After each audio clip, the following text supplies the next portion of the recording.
الحمدللہ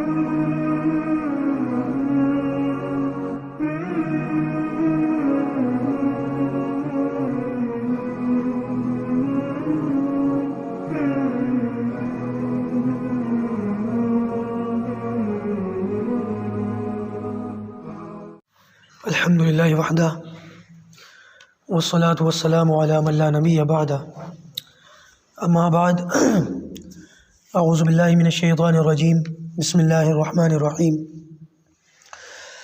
وَإِن كُنتُمْ فِي رَيْبٍ مِّمَّا نَزَّلْنَا عَلَىٰ عَبْدِنَا فَأْتُوا بِسُورَةٍ مِّن مِّثْلِهِ وَادْعُوا شُهَدَاءَكُم مِّن دُونِ اللَّهِ إِن كُنتُمْ صَادِقِينَ فَإِن لَّمْ تَفْعَلُوا وَلَن تَفْعَلُوا فَاتَّقُوا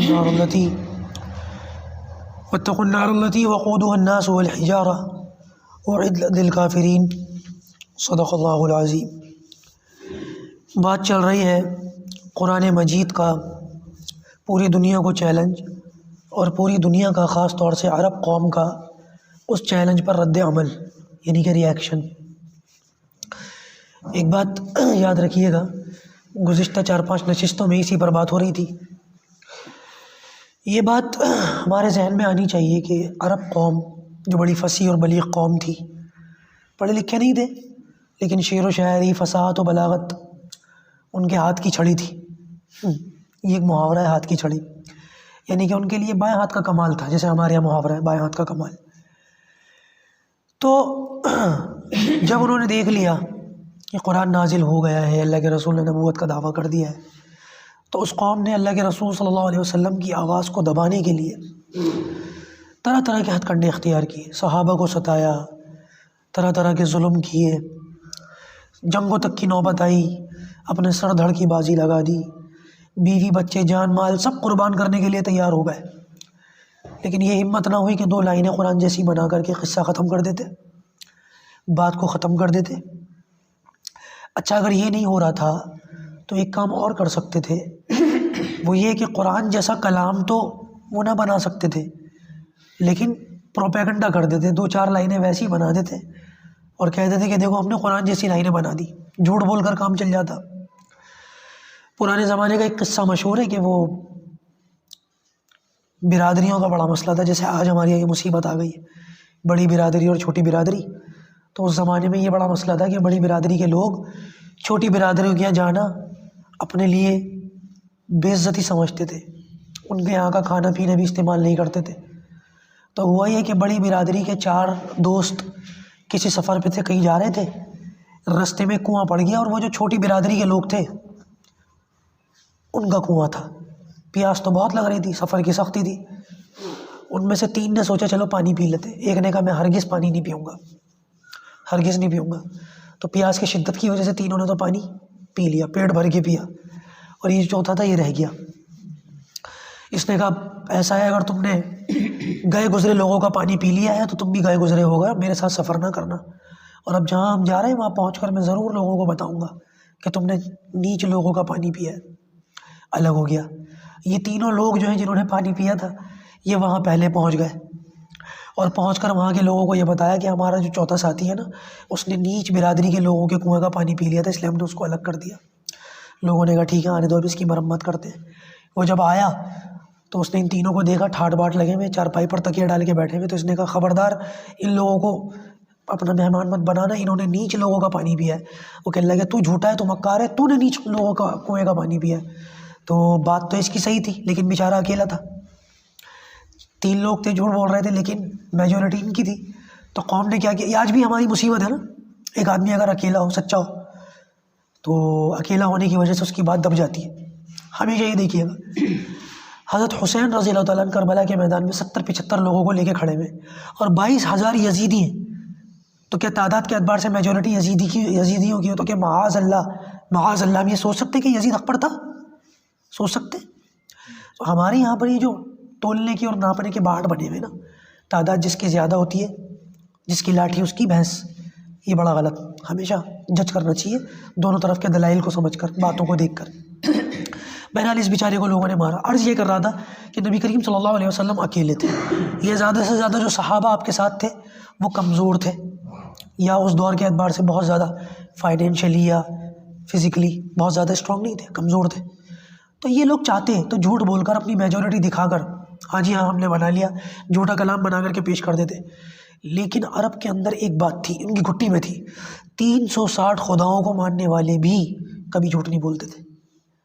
یہ بات ان کی شان کے خلاف تھی کہ ہم جھوٹ بولیں. ہم ایک خدا کو ماننے والے مسلمان، 5 وقت کے نمازی. قریش مکہ ہم سے اچھے ہیں یا ہم ان سے اچھے ہیں؟ ہم لوگ تو جھوٹ بولتے ہیں، وہ لوگ جھوٹ نہیں بولتے تھے. 360 خداؤں کو ماننے والے جھوٹ نہیں بولتے تھے کہ ہم یہ کام نہیں کر سکتے. کر سکتے تھے کرنا چاہتے تو، لیکن انہوں نے یہ کام نہیں کیا کیونکہ ان کے مزاج میں تھا جھوٹ نہیں بولنا، کچھ بھی ہو جائے جھوٹ نہیں بولنا. آپ نے ایسے کئی واقعے سنے ہوں گے کہ نبی کریم صلی اللہ علیہ وسلم کے تعلق سے بادشاہوں نے کھڑا کر کر کے پوچھا بتاؤ محمد تمہارے یہاں کیا کہتا ہے، وہ اس کا کردار کیسا ہے، ایمان لانے والے کیسے ہیں، حالات کیسے، لیکن لوگوں نے جھوٹ نہیں بولا. مخالفت کے باوجود، دشمنی کے باوجود جھوٹ بولنے کو تیار نہیں تھے. ایسے ایک اصول ان کا یہ بھی مجھے بڑا اچھا لگا کہ نبی کریم صلی اللہ علیہ وسلم ہجرت کی رات جب مدینے جا رہے تھے، 100 آدمی گھر کے باہر کھڑا ہو گیا کہ نبی کریم صلی اللہ علیہ وسلم کا انتظار کرنے لگے، صبح ہوگی اور یہ باہر نکلیں گے تو ماریں گے. 100 آدمی، اندر ایک آدمی اکیلا سو رہا ہے، اندر جا کے نہیں مارا، اندر جا کے نہیں مارا. باہر نکلے گا جانی دشمن کیوں نہ ہو، للکار کے ماریں گے، منہ پہ ماریں گے، پیٹھ پیچھے وار نہیں کریں گے، گھروں میں گھس کے نہیں ماریں گے. آج کیسے لوگ گھروں میں بیٹھ کے کانپ رہے ہوتے ہیں، کیسا ڈر لگ رہا ہوتا ہے کوئی چور ڈاکو نہ آ جائے، کوئی جان کا دشمن نہ آ جائے. تو ان لوگوں کے اندر جو معبودوں کو مانتے تھے، پتھروں کی پوجا کرتے تھے، یہ باتیں کتنی زبردست تھیں اگر ان کو دیکھیں ہم، کہ کبھی بھی یہ بزدلی کا کام نہیں کرتے تھے، کبھی کوئی جھوٹا کام نہیں کرتے تھے، کبھی جھوٹ نہیں بولتے تھے. بہرحال عرض یہ کر رہا تھا کہ انہوں نے اس کے باوجود بھی خاموشی اختیار کی، لڑائی جھگڑا کرنا پسند کرا، جنگیں کرنی پسند کری، جھوٹ بولنا انہوں نے پسند نہیں کرا، مر گئے، جھوٹ نہیں بولا. ہاں جن لوگوں نے نبی کریم صلی اللہ علیہ وسلم کے کلام کو سنا، قرآن کو سنا، اور ان کے مزاج میں انصاف پسندی تھی، تو انہوں نے باقاعدہ گواہی بھی دی. ایک شخص ہے اسعد ابن زرارہ، یہ اللہ کے رسول کے چچا کے پاس ہے، حضرت عباس کے پاس، کہ اللہ کے خدا کی قسم ہم نے نبی کریم صلی اللہ علیہ وسلم کے لیے ایمان تو نہیں لائے تھے، لیکن ایمان سے پہلے کی کہ ہم نے خواہ مخواہ ان سے مخالفت کر کے اپنے رشتہ ناطے خراب کرے، خاندانیاں خراب کر لی. یقیناً محمد سچے، ان کے جیسا کلام جو وہ لائے ہیں وہ انسانی کلام نہیں ہے. اسی طریقے سے قیس نام کے ایک شخص، وہ اللہ کے رسول کی خدمت میں حاضر ہوئے اور آ کر کے اللہ کے رسول سے کچھ سوال پوچھے، اللہ کے رسول نے ان کے جواب دیے اور کچھ قرآن پڑھ کے سنایا. تو اپنی قوم میں جا کر کہنے لگے کہ میں نے عرب و عجم کے کلام سنے ہیں، شاعروں کے کلام سنے ہیں، کاہنوں کی باتیں سنی ہیں، روم اور فارس کے لوگوں کی باتیں سنی ہیں، لیکن جو کلام محمد لے کر کے آئے ہیں میں قسم کھا کے کہہ سکتا ہوں کہ انسانی کلام نہیں ہو سکتا. میری قوم میں تمہیں سمجھاتا ہوں کہ اس نبی پر ایمان لے آؤ، ان کا کلمہ پڑھ دو. فتح مکہ کے موقع پر پوری کی پوری قوم ان کی ایمان لے آئی اللہ کے رسول پر. اور صرف یہ لوگ نہیں جو منصف مزاج تھے، بلکہ وہ لوگ جو مخالف تھے، ان کا کیا رویہ تھا. 3 لوگ بڑے پیش تھے اللہ کے رسول کی مخالفت میں.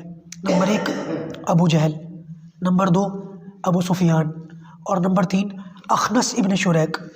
ان تینوں کا کیا معاملہ تھا، اللہ کے رسول کو بڑا پریشان کرتے تھے. اس کے باوجود ایک مرتبہ یہ ہوا، ان کو پتہ چلا کہ اللہ کے رسول خانہ کعبہ کے سامنے رات بھر تلاوت فرماتے قرآن مجید کی، نیت باندھ کے کھڑے ہو جاتے قرآن پڑھتے. تو یہ تینوں نکلے قرآن سننے کے لیے، اور تینوں الگ الگ نکلے، ایک کو دوسری کی نہیں پتہ، الگ الگ نکلے چھپتے چھپاتے، اور کعبے کے پیچھے الگ الگ مقامات پر کھڑے ہو کر پوری رات قرآن سنتے رہے. یعنی کہ ہم لوگ اگر کوئی چیز ہمیں پسند ہو تو بندہ پوری رات تو نہیں سنتا اس کو. اب دیکھیں کلام اللہ تعالیٰ کا کتنا زبردست ہے، جو لوگ نہیں مان رہے وہ بھی پوری پوری رات سن رہے ہیں.